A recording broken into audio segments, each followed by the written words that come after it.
Okay, what I have here are two examples of an integral bolster knife.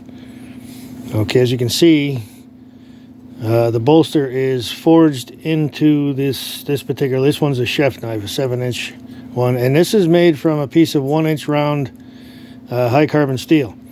Okay, these pose their own type of issues and difficulties with making these. As you can see, the shoulders can be quite difficult to get everything in line, especially with that. Okay, there goes the camera.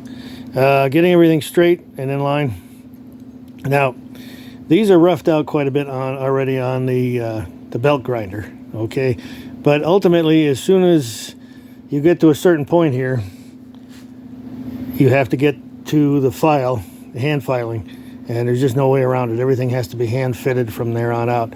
Now this handle, of course, is going to be contoured more, but these right here, this shoulder transition into the blade, that's been rough ground already.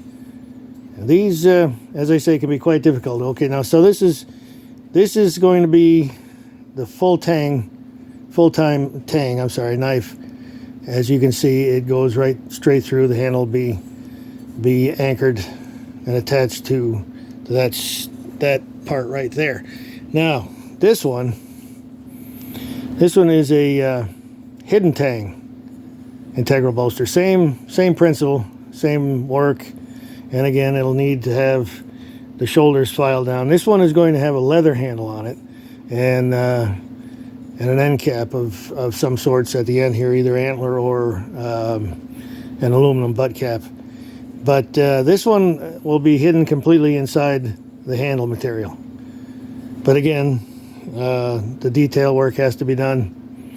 The roughing in on the belt sander helps a lot, but ultimately you still have to wind up hand filing everything. So there's two examples of integral bolster knives. These will be progressing as time goes on here, and I'll have more videos as they do move along. Okay, thanks for watching. We'll catch everybody in the next one, and Happy New Year, everyone. We've got a lot more videos to come. Thanks again.